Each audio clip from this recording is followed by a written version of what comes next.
So we need to talk about proteins. Proteins actually are a part of every teeny tiny living cell. They do a lot of different things. And you know that cells are, what do you call it? Cells have like things they're supposed to do. What are they? I mean, they're differentiated, right? So proteins are very important. We'll watch this video here in a minute. For example, hormones in our bodies are actually proteins. And the enzymes in our bodies are also proteins. The other day we talked about polysaccharides, and we said that polysaccharides, like sucrose, is a disaccharide, where basically you take two saccharides and put them together, make a what we call a polymer. Similarly, proteins actually take pieces and put them together to make proteins. But the things that they put together actually are amino acids. Okay, amino acids.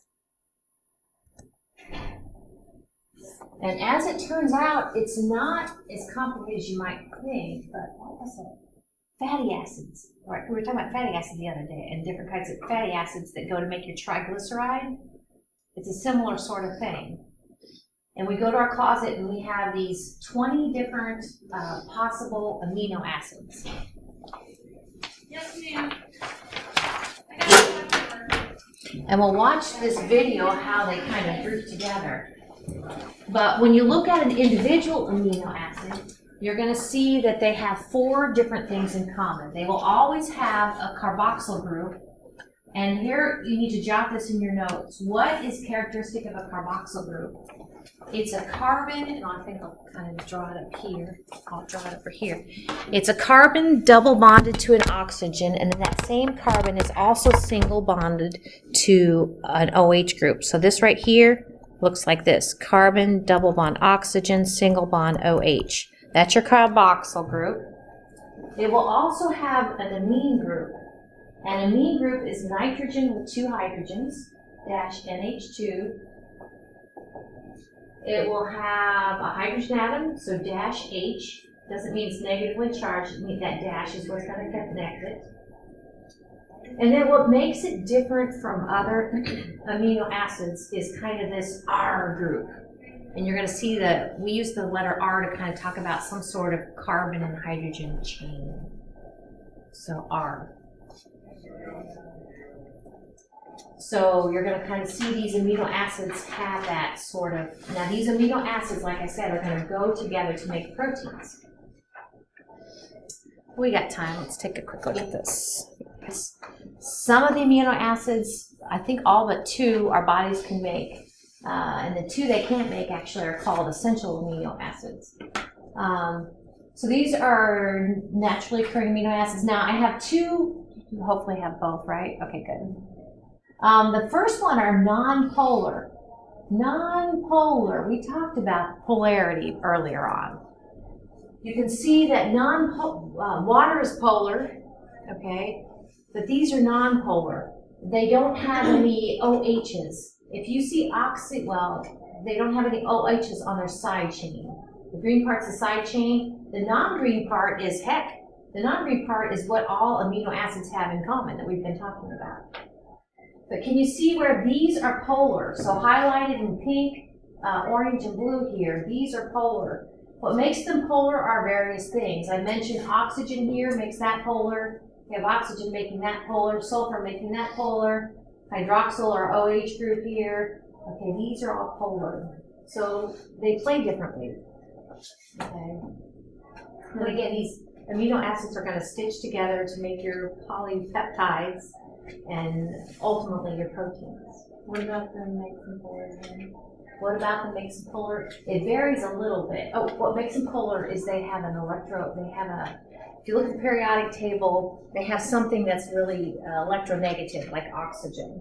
Or sulfur's even kind of electronegative. On one end or something? So what's going to happen to make them polar is I can draw a partially, for instance, this guy right here, I can draw a partially negative right there with that oxygen. This one, I could do the same thing here. So where I'm putting the asterisk is partially negative, partially negative. And notice up here, you know, we don't have anything like that. If you have carbons and hydrogens, the electrons are kind of just evenly distributed. So here the nitrogen is a good partially negative, down. And that amino acid base is also just kind of neutral.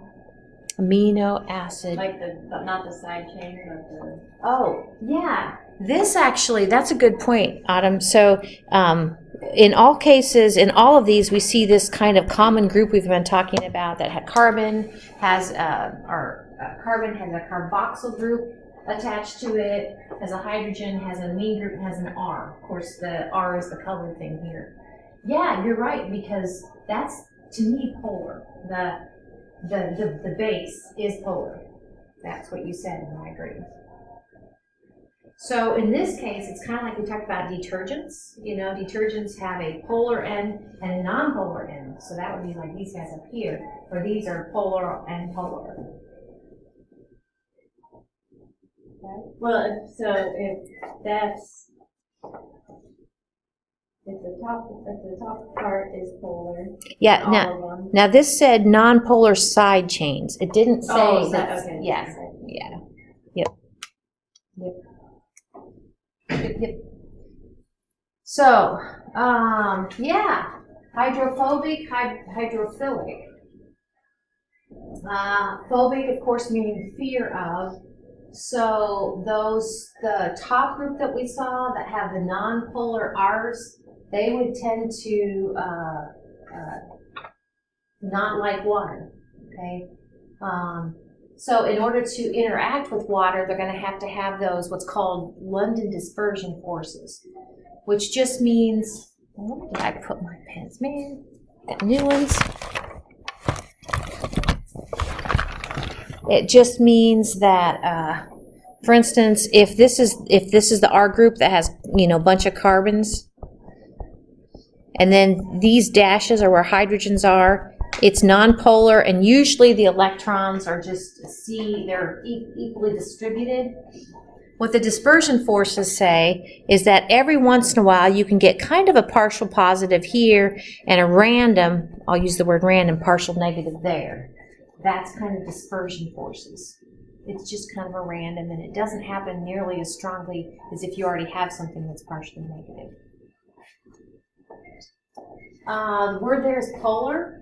The polar side groups are itching to go ahead and connect with water molecules. Like dissolves like, so polar would like water. And they will connect via hydrogen bonding oftentimes. On the polar group, we saw things like carboxylic acids and part of the R, amines, sulfur atoms. Another video to kind of talk about the peptide bond, although I feel like we saw it. I'll see how long the peptide bond is. This video is. I thought they did a good job. They showed one one amino acid butted up against another amino acids with their R groups kind of out of the way. And we saw the dehydration, the remove. One gives up an OH and one gives up an H. And voila, boom, there's that peptide bond. Is that what DNA is?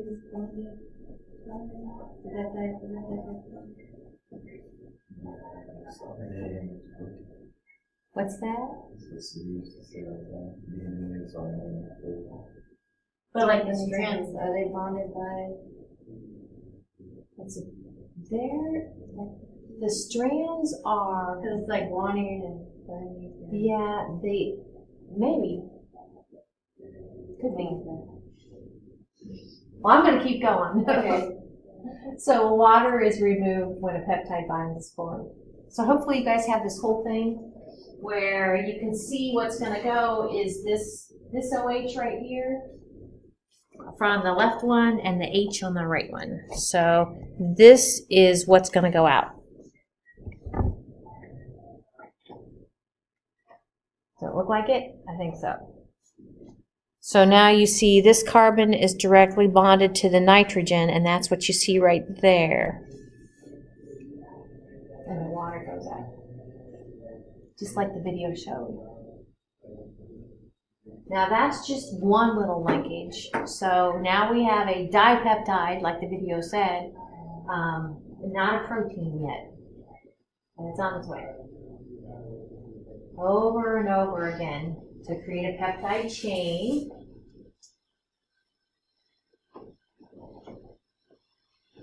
Well, this is a fun little word biologists use. So your little amino acids, when they are in a peptide chain, are now called amino acid residues. Well, it kind of makes sense because this guy over here is not the same thing as this guy over here. I mean, you no longer really have glycine in the way it was as a reactant, as a dipeptide form. So I applaud that little change. So do you ever see, I mean, if water is produced in a bond, can you ever in a reaction Kind of quantitate that water? I would think you could. like when we did the bond like inside of our It sounded like, I liked what the video we watched said. It was like we consume things that have amino acids, we break them down, and then we create new proteins out of them. So I would think as we create new proteins, you're going to have water released. I would think as we're breaking them down, we're going to have to add water. Do you know what I mean? So it'd be kind of a little bit of a net wash. So which protein are you going to get? It depends on which amino acids you assemble. I think that's kind of fun. So we need to eat the right food. And I've just been getting paranoid about that linoleic acid and linoleic acid. Oh my gosh, I got to check that down. Stuff that you have to consume because you can't make. But we need to make those building blocks. It makes sense in order for our body to reassemble them. It's funny, they say that babies are good about just knowing what they should eat and how much, and I don't know. It's like they'll tell you, like, if they need veggies, they'll eat veggies. If they don't need meat, they won't eat meat. The problem is, as we have our children grow up, we say, no, you're supposed to eat dessert. It's like, no, I don't eat dessert. You know what I mean? We kind of override the natural body. I don't know. I'm not a nutritionalist, but there's something in there. I'm not sure what it is. So essential amino acids are the ones, like the essential fatty acids, I believe, that we need to eat. So essential amino acids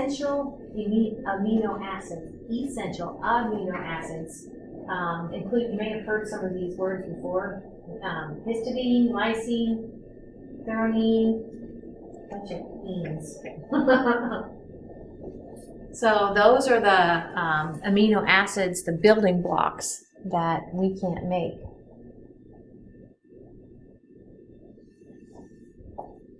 Do I have a video for that? No video for that. Vitamins. How many people in here take vitamins? Oh, wait till you get older. I tell my husband this made me Superwoman. So I got him to make him Superman.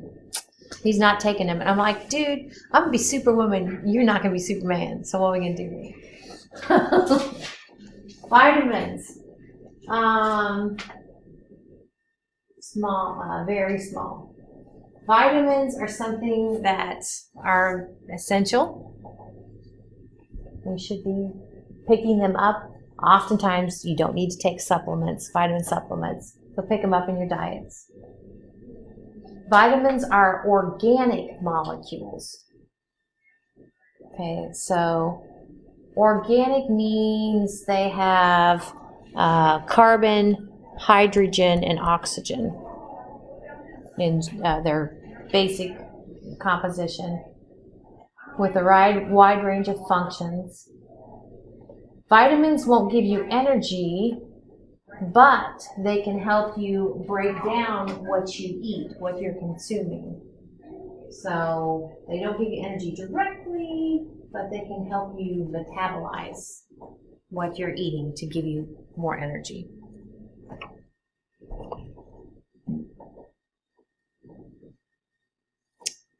Some vitamins are contain hydrocarbon chains is the word.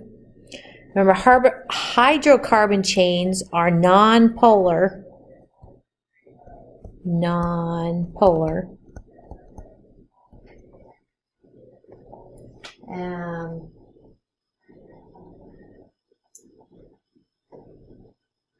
Oh yeah, that's right. It's like, but they're fat soluble. Well, that makes sense because fat is nonpolar and like dissolves like. That's all consistent. I like it when it's consistent. So some vitamins are fat soluble, whereas others actually have a hydroxyl group, which makes them polar. And if they're polar, then you know what that means. Like dissolves like. So that's why if they're polar, they'll be water soluble. It's like, now I'm thinking, okay, so if they're non-polar and they don't dissolve in water, because like dissolves like and water's polar and they're non-polar, you know, and like when you consume them, then they get like into your fatty tissue. I'm not sure how that works. So I have an example here. This is what vitamin A would look like, and we've looked at a lot of structures like this. So remember, when you see a line, put a carbon here, carbon here, carbon here, carbon here. Everything where there's a blank space, kind of an end of a line, put a carbon. And of course, we have double bonds here. So it's when we talked about fatty acids, we would call that an unsaturation, but it doesn't apply here. This is a vitamin, but if I'm looking at this, to me, with regard to polarity, I see an OH group that would make it add to its polarity. But when I'm just looking at this, I'm seeing a bunch of carbon and hydrogens, which actually this end would make it kind of non-polar, and this would make it kind of polar. And this says that it is a lipid soluble. Lipid is oils, fats, so it's fat soluble. So even though this is polar, this guy kind of makes it non-polar. The other one I have up here, wow. All those OHs are hydroxyl groups. All those hydroxyl groups are like, dude, that thing is way polar. Okay, so this is very polar. And that's why it is water soluble, vitamin C. So how many OH groups does it have to be polar? Well, she asked how many OH groups does it have to be polar. That sounds like a joke. It kind of depends on, it only has to have one, really. It only has to have one to make it polar. But that one's still one. But this one got diluted. I think of it this way, its polarity got diluted by this, man. This like took over. Okay. So if it was squatty, if it basically stopped here, maybe to answer your question, if it stopped here, there's a good chance that its polarity would be a lot stronger. But now it's got this thing. So it depends on the ratio. Mm-hmm. Yeah, it depends on the ratio. But boy, that one's just got hydroxyls all over the place. That's pretty cool. Vitamin C. Okay, so vitamins are organic. Minerals are inorganic. Minerals are inorganic. So in chemistry, we kind of break, it's not entirely a left brain, right brain thing, but we talk about organic, carbon, hydrogen, oxygen. A lot of biomolecules have carbon, hydrogen, oxygen all over the place. Inorganic would be everything else. So if you take carbon, hydrogen, and oxygen off the table, probably nitrogen a little bit off the table, all those other atoms go together to make inorganic compounds. So minerals, some of them are also, it says, essential for good health. A lot of times when we consume like iron, it will be running around in its cationic form. We talked about cations, and cations are positively charged. Okay. So the metals are usually cations, and the nonmetals are usually anions, negatively charged. This goes way back to like Unit 1 in here. When we talked about, remember this jag here? This jag separates the metals from the nonmetals, and we talked a lot about these guys pick up electrons, and you have like a -1 here, a -2 here, a -3 here. That's the anion that they form. And then over here you had a +1, a +2, and a +3. That's the cation that those metals form.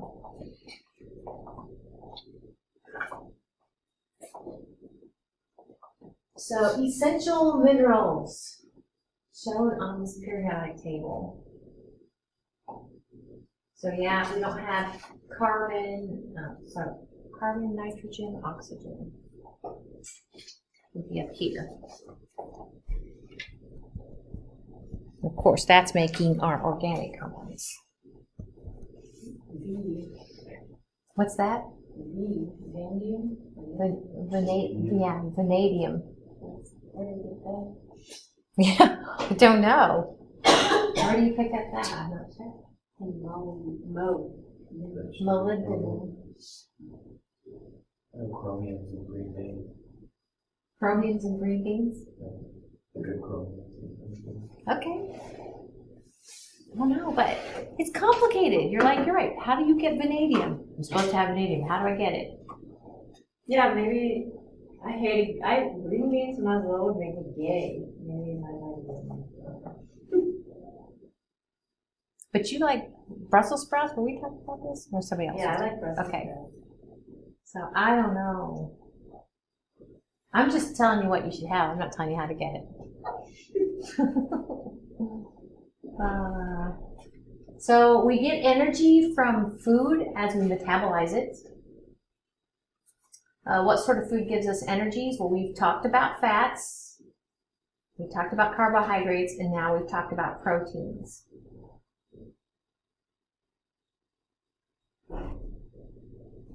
If you've ever heard, and the word is sunlight there in that second line, if you've ever heard that the sun is at the, like energy from the sun basically is the crux of everything. Everything you do. So we all need to live on beaches. What's that? I said, so we all need to live on beaches is what you're saying. No. It sounds nice though. Yeah.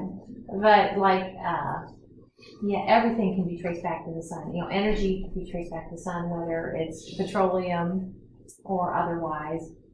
The food we eat is traced back to the sun, whether it's plant food or animal food. So if we go back to plants, which is kind of the building block of what we eat, whether we eat meat, and then the meat we eat got plants, okay? Basic unit that's created during photosynthesis is that little monosaccharide glucose. So this is kind of what it looks like when plants do their thing. They take energy from the sun. They take 6 carbon dioxide, 6 waters, and within the chlorophyll that they already have, they create over here the C6H12O6, that is glucose. So yay, plants. And then as they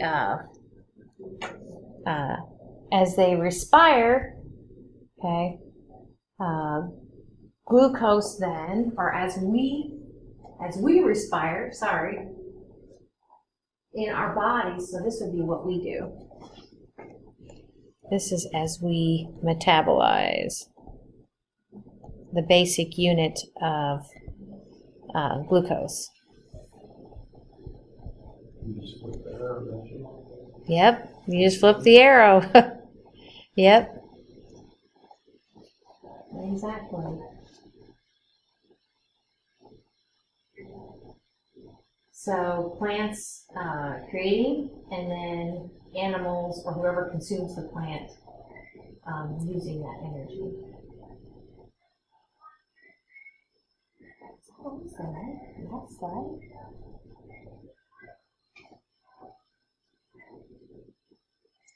And honestly, the way what energy does over on the reactant side in plants is actually kind of create stored energy in the chemical bonds of glucose. And over here, what's happening is we're breaking bonds and we're releasing energy.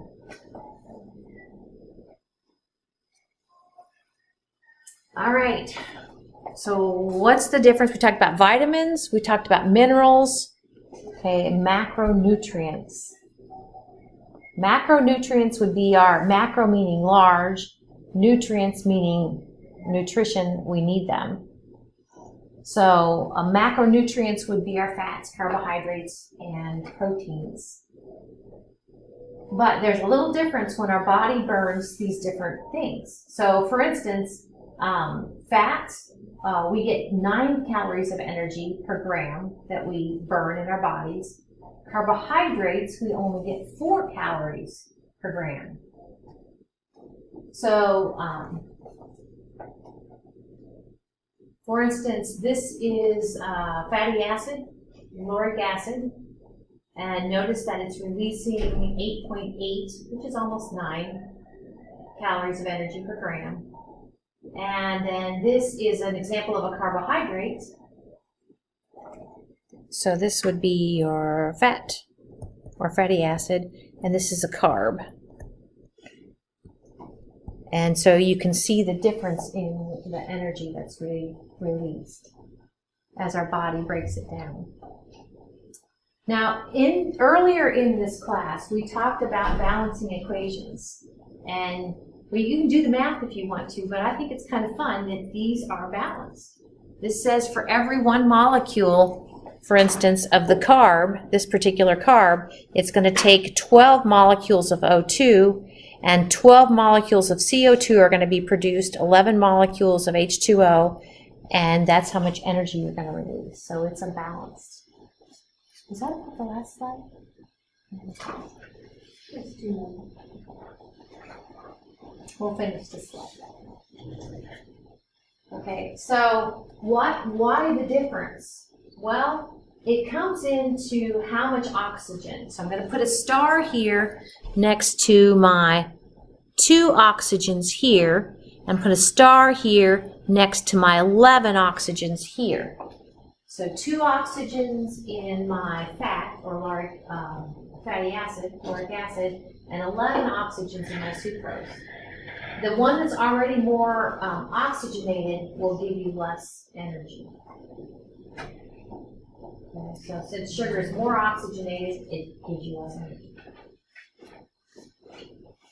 All right, so that's a good place to stop. We'll pick up here and do part 4 on Wednesday. And I still need to, I'll try to figure out what we can do for your final. A week from today? Okay. A week from Wednesday. Our final on Monday.